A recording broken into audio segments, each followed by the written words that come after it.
Inspirasi hari ini, berjalan bersama Yesus.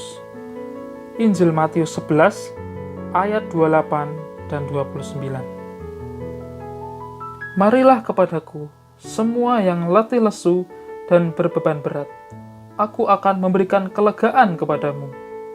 Pikulah kuk yang kupasang dan belajarlah kepadaku, karena aku lemah lembut dan rendah hati, dan jiwamu akan mendapatkan ketenangan. Terdapat sebuah kata, yaitu kata kuk. Apa itu yang dimaksud dengan kuk?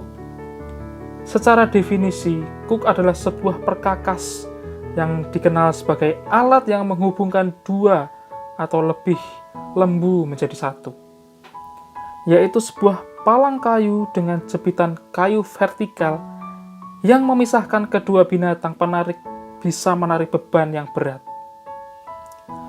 Kuk terbuat dari palang kayu tunggal dengan jerat tali yang diikatkan ke leher binatang penarik itu. Namun kuk yang dimaksud dalam ayat yang telah kita baca adalah sebuah alegoris untuk hukum, yaitu hukum yang dapat dipikul atau hukum yang harus ditaati. Allah sendiri telah memberikan hukum Taurat kepada orang Israel, dan berisi banyak sekali hukum dan perintah-perintah, dan itu harus ditaati.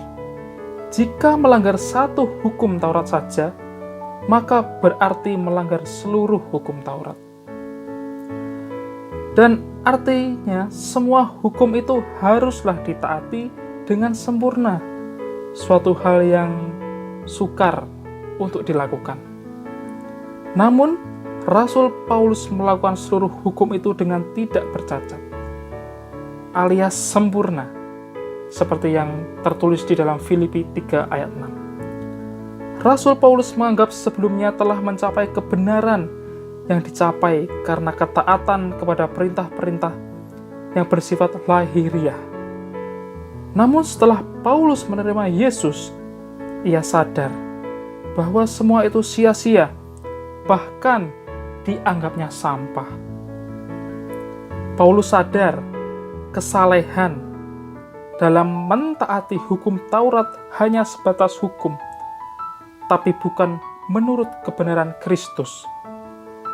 Dan itulah yang disinggung Yesus dalam ayat yang ke-28. Tuhan Yesus memberikan hukum baru yang harus dipikul, yang akan menjadikan umatnya setia dan mau dikendalikan oleh Dia. Tapi Yesus tidak membiarkan kita memikul kuk itu sendirian. Ia berkata, "Pikulah kukku." Artinya, ia bersama-sama ikut memikul kuk. Ia menawarkan kelegaan bagi yang terbeban berat. Banyak hal menjadi beban di dalam menjalani kehidupan ini. Pergumulan hidup dan masalah akan selalu ada di dalam langkah hidup manusia. Tapi Yesus tidak membiarkan kita menanggungnya sendiri. Ia pun turut serta memikul, yang menjadikan kita kuat menghadapi segala permasalahan pergumulan hidup ini. Betapa ia sangat mengasihi anaknya, sehingga tidak dibiarkannya kita berjalan sendiri. Tuhan Yesus selalu ada di samping kita untuk menopang, sehingga kita akan kuat menjalani tantangan hidup.